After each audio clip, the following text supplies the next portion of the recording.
హల్లెలూయా. మన ప్రభు అయిన యేసుక్రీస్తు నామములో మీకు శుభములు. బాగున్నారా? నిద్ర మేలుకున్నారా? ప్రభువుని స్తుతించటం, ప్రార్థించటం, ఆయన వాక్యం చదివి ముగించడం జరిగిందా? రండి మరి మరొకసారి మన యేసయ్య మాటలు ధ్యానిద్దాం. ప్రార్థన. పరిశుద్ధుడా, నీకు వందనములయ్యా. మరొక రోజు ఇచ్చావు, మరొకసారి నిన్ను స్తుతించే భాగ్యం ఇచ్చావు. గొప్ప దేవా, నీకు వందనములు. మా కొరకు ఈ లోకానికి దిగి వచ్చిన యేసయ్య, నీకే స్తుతులు. నీ ఆదరణ, నీ దీవెన మాకు దయచేయమని క్రీస్తు నామములో అడుగుచున్నాను తండ్రి. ఆమేన్.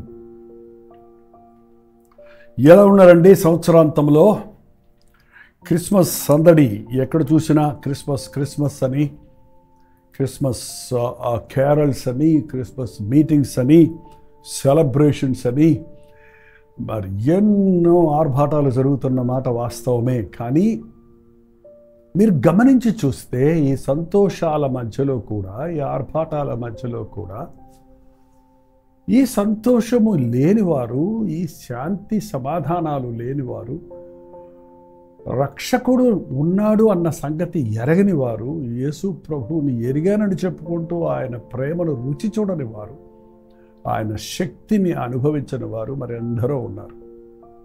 మీరు ఆయన ప్రేమను అనుభవించిన వారైతే, ఆయనలో ఉన్న గొప్పతనాన్ని, ఆయనలో ఉన్న ప్రభావాన్ని, శక్తిని గుర్తించిన వారైతే, ఈ సీజన్లో మనం చేయాల్సిన పని ఏంటంటే యేసయ్య ప్రేమను ప్రతి ఒక్కరికి ప్రకటించాలి. ఆనాడు దేవుడు దూతలను పంపించాడు. ప్రజలందరికీ కలుగబో మహా సంతోషకరమైన సువర్తమానము, నేడు రక్షకుడు మీ కొరకు పుట్టి ఉన్నాడు. ఈ రోజున ప్రజలందరూ అన్న మాటలో ఇంకా ఎందరూ ఈ శుభవర్తమానమును వినని వారు ఉన్నారో వారికి యేసు ప్రభు ప్రేమను గురించి ప్రకటించాలి. బైబిల్లో మనం చూసినట్లయితే యేసుక్రీస్తు జనన విధానమును గురించి మత్తయి సువార్త 1-2 అధ్యాయాలు, లూకా సువార్త 1-2 అధ్యాయాల్లో మాత్రమే మనం చూడగలుగుతున్నాం. వివరంగా చక్కగా ఆయన జనన విధానాన్ని గురించి ఈ మత్తయి సువార్త 1-2 అధ్యాయాలు, లూకా సువార్త 1-2 అధ్యాయాలు వివరించబడి ఉంది. మీరు ఈ సీజన్లో మరొకసారి ధ్యానిస్తూ చదవండి.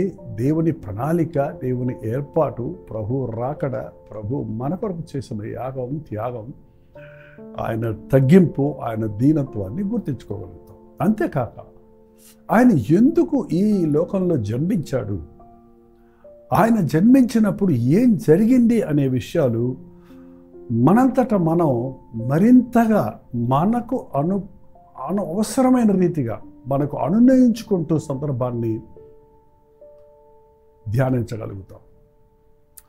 యేసు ప్రభు వచ్చినప్పుడు ఆయన చెప్పిన మాట మీకు లూకా సువార్త 2వ అధ్యాయము ఇదిగో 10వ వచనం అండి. అయితే ఆ దూత భయపడకుడి, ఇదిగో ప్రజలందరికీ కలుగబోవు మహా సంతోషకరమైన సువర్తమానం. యేసు ప్రభు తెచ్చినది, వచ్చుట ద్వారా జరిగినది ఏంటంటే సంతోషం తెచ్చాడు యేసు ప్రభు. సంతోషకరమైన వార్తను మనకు అందించాడు. నేను మీకున్నాను, మీ కొరకు నేను వచ్చాను, మీతో నేను ఉంటాను, మీ కన్నీరు తుడుస్తాను, మీ రోగాలు స్వస్థపరుస్తాను, మీ బాధను అర్థం చేసుకుంటాను, మీకు సమాధానం ఇస్తాను, మిమ్మల్ని సంతోషభరితులుగా చేస్తాను, మీ మీద ఉన్న శాపాన్ని కొట్టివేసి మీ పాపానికి వచ్చిన పరిహారాన్ని నేను భరించి మీకు విడుదలను కలుగజేస్తా, స్వస్థతను కలుగజేస్తా అన్న వార్త ఈ లోకంలో ఈరోజు బహుగా ప్రకటించబడవలసి ఉందండి. ఎందుకంటే సగటు మనుషుడికి సంతోషం లేదు. సంతోషం ఉన్నట్టు కనబడుతున్నారంతే, కానీ నిజమైన సంతోషం వారి హృదయాల్లో లేదు. చెప్పండి, మీలో నిజమైన సంతోషం ఉందా? యేసు ప్రభువుని స్టార్ కట్టుకున్నానంటున్నారు, క్రిస్మస్ పాటలు నేర్చుకుంటున్నానంటున్నారు. మరి మీ హృదయంలో సంతోషం ఉందా? మీ గృహంలో సంతోషం ఉందా? చూడండి, దేశంలో సంతోషం ఉందా?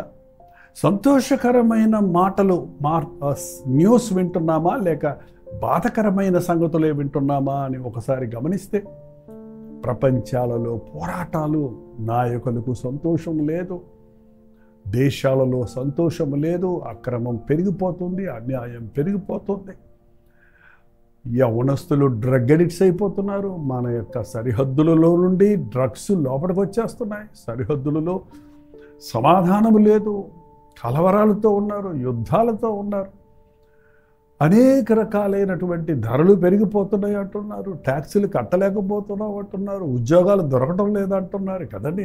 నేను అంటున్నానా, మీరు అంటున్నారా? బాధలు ఉన్నాయంటున్నారు, అప్పులు ఉన్నాయంటున్నారు, జీతం చాలటం లేదంటున్నారు, హాస్పిటల్ బిల్లు కట్టలేకపోతున్నాం అంటున్నారు, ట్యాక్సులు కట్టలేకపోతున్నాం అంటున్నారు. ఏదో ఒక ఒత్తిడితో మనుషుడు తన సమాధానాన్ని, సంతోషాన్ని పోగొట్టుకుంటున్నాడు. ఈ లోకంలో మనం ఉన్నప్పుడు ఇదంతా సర్వసాధారణమే. ఈ లోకంలో మనం పరదేశులుగా ఉన్నాం.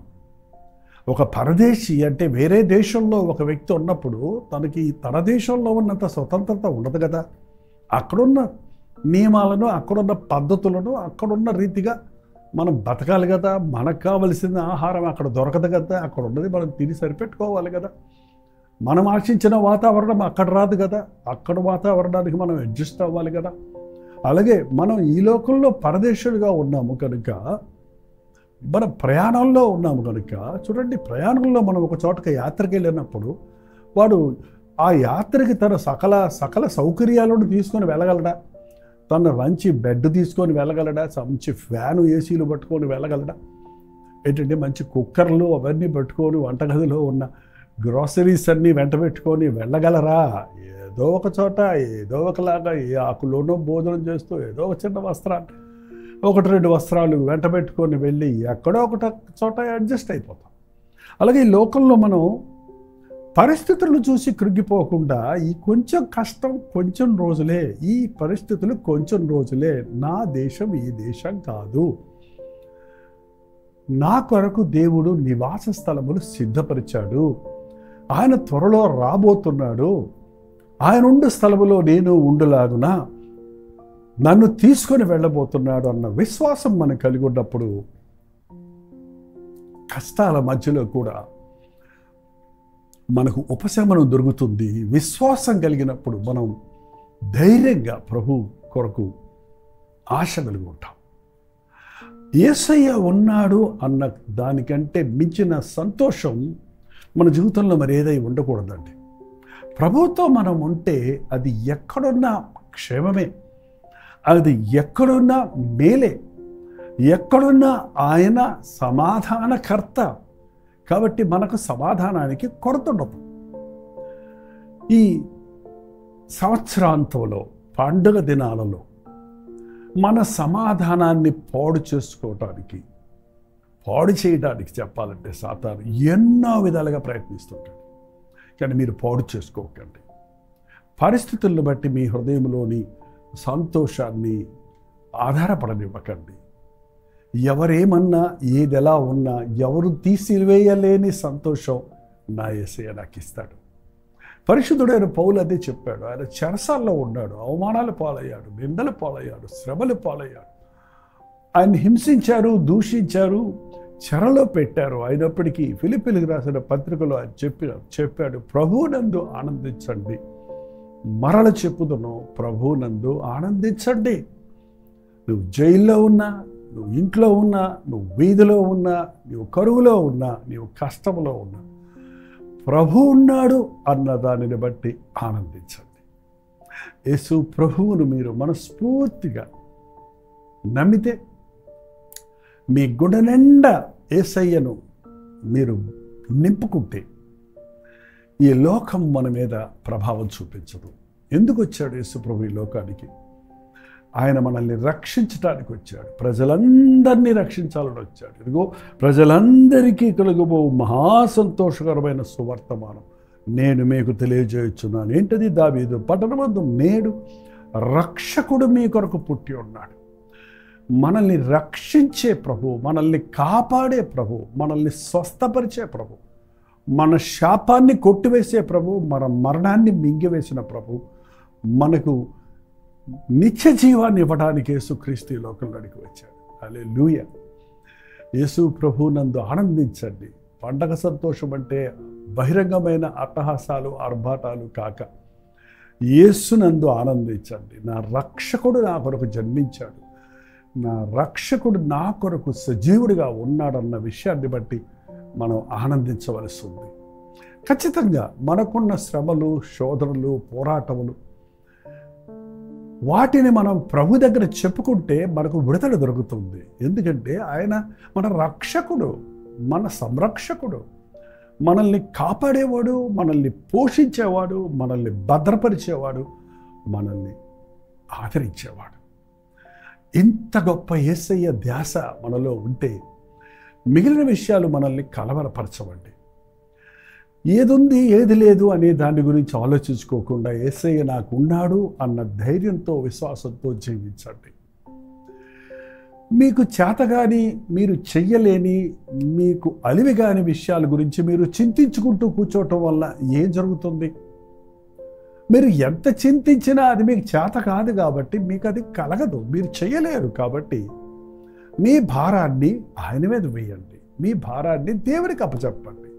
మీకు చేతగాని వాటిని దేవుని చేతుల్లో పెట్టండి, ఆయన చేసి పెడతాడు. నమ్మండి.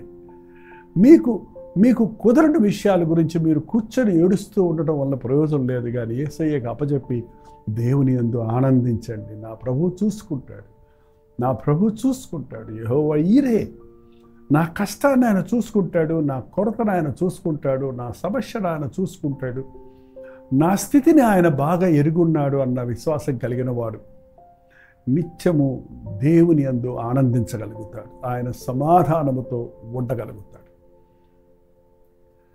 అక్కడ ఇంకో మాట ఉంది. దేవదూతలు వచ్చి పాడిన పాట చూడండి. ఏమన్నారు? ఆ దేవదూతలు పాడిన పాటలో నేడు రక్షక 14 వచనమండి. సర్వోన్నతమైన స్థలములలో దేవునికి మహిమ, ఆయనకు ఇష్టులైన మనుషులకి భూమి మీద సమాధానము కలుగునుగాక. ఆయన సమాధానమే ఇవ్వడానికి వచ్చిన మాట వాస్తవమే. ఈ విషయము క్రీస్తు జననం అనేది సమాధాన సువార్త, సమాధానాన్ని తెచ్చేది. కానీ ఎవరికి? అందరికీ కలుగజేయే సంతోషకరమైన వర్తమానం తెలియజేయబడింది. అది అందరికీ సువార్త ప్రకటించబడుతుంది. కానీ నిజంగా సమాధానం కలిగి బ్రతికేవారు అందరూ కాదు. ఆయనకి ఇష్టులైన వారు, ఆయన చిత్తాన్ని ఎరిగిన వారు, ఆయనకు అప్పగించుకున్నవారు, ఆయనను ప్రేమించేవారు, ఆయనకు మొరపెట్టుకునేవారు, ఆయన్ని చూస్ చేసుకున్నవారు.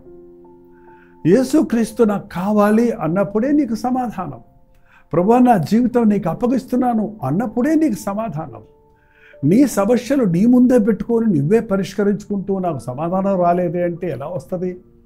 నీ చేతుల్లో ఉన్న చిక్కును, నిన్ను కలవరపరిచే విషయాలను నీ దేవుని చేతుల్లో పెట్టి ఆయన యందు నీవు విశ్వాసం ఉంచితే నీవు సమాధానం కలిగి ఉంటావు. ఈ ప్రభువు అందరికీ ప్రభువే, కానీ నీ ప్రభువుగా ఉన్నాడా? ఆయన అందరినీ ప్రేమిస్తున్నాడు, కానీ నీవు ఆయన ప్రేమను అంగీకరిస్తున్నావా? ఆయన ఒక బహుమానంగా మన కొరకు ఈ లోకంలోనికి వచ్చాడు. ఆ బహుమానము రక్షణ, ఆ రక్షణ ఉచితం అన్నాడు. అది ఉచితముగా ఇచ్చే రక్షణ నీకెవరన్నా ఇచ్చిన బహుమానం నాకు వద్దు అంటే ఆ బహుమానం నీదెలా వద్ది? దాన్ని నీవు చేతులు చాచి స్వీకరించాలి కదా. దేవుడిచ్చే ఈ గొప్ప రక్షణ నీవు స్వీకరించినప్పుడే నీదవుతుంది, నీవు అంగీకరించినప్పుడే నీదవుతుంది. ప్రభువును నీ రక్షకుడిగా అంగీకరించినప్పుడు ఆయన ఇచ్చే శాంతి సమాధానాలను నీవు కలిగి ఉంటావు. ఈ ఎండ్ ఆఫ్ ద ఇయర్, ఈ సంవత్సరాంతంలో, ఈ పండుగ దినముల్లో ప్రభు ఇచ్చే శాంతి సమాధానాలు కలిగి ఆయన కృపలో ఆయన రాకడ ఆలస్యమైతే మరో నూతన సంవత్సరంలో ఆయన చిత్తంలో ప్రవేశించినట్లుగా మన హృదయాలను దేవునితో సరిచేసుకుందాం. ప్రార్థన. పరిశుద్ధుడ, ప్రేమగల్ల తండ్రి, నీవిచ్చే శాంతి సమాధానాలు పొందలేక, వాటిని అంగీకరించగా, నీ యందు విశ్వాసం ఉంచక నీవు తెచ్చిన ఈ గొప్ప సమాధానాన్ని, నీవిచ్చే ఈ గొప్ప రక్షణను తృణీకరించి ఎందరో ఇంకా వారి చిక్కుల్లోనే, వారి అవస్థల్లోనే పడి సతమతమవుతుండగా నీ ప్రేమను గుర్తించి నిన్ను అంగీకరించే కృపను మాలో అనేకులకు ఇచ్చినందుకై వందనములు. మా సమాధానమును పాడు చేయు ప్రతి కీడును కొట్టివేసి శాంతి సమాధానాలతో మేము మా ఇంటి వారు వర్ధిల్లునట్లుగా దీవించమని క్రీస్తు నామములో అడుగుచున్నాము తండ్రి. ఆమేన్. మన తండ్రి అయిన దేవుని యొక్క ప్రేమయు, కుమారుడైన క్రీస్తు యొక్క కృపయు, ఆదరణకర్త అయిన పరిశుద్ధాత్మ యొక్క సహవాసమును కూడి వచ్చిన మన అందరికీ ఇప్పుడున్న సదాకాలమును తోడై ఉండునుగాక. ఆమేన్. దేవుని స్తోత్రం. మీ ప్రార్థన వసతుల భారాలు 9540 నెంబర్కి, మీరు ఇతర దేశాల్లో ఉంటే 9100 నెంబర్కి ఒక టెక్స్ట్ లేక వాయిస్ మెసేజ్ ద్వారా వాట్సాప్ పెట్టండి. వాటిని మేము పరిశీలిస్తున్నాం, మీకోసం ప్రార్థిస్తున్నాం. తప్పక ప్రభు మీకు సహాయం చేస్తాడు. ప్రభు చిత్తమైతే మధ్యాహ్నం 3 గంటలకు హెచ్చరిక, అలాగే రాత్రి 9 గంటలకు కాల్వరి ప్రతిధ్వనిలో లైవ్లో జూమ్లో మళ్ళీ కలుసుకుందాం. అంతవరకు దేవుని మహాకృప మీకు తోడైనది కాక.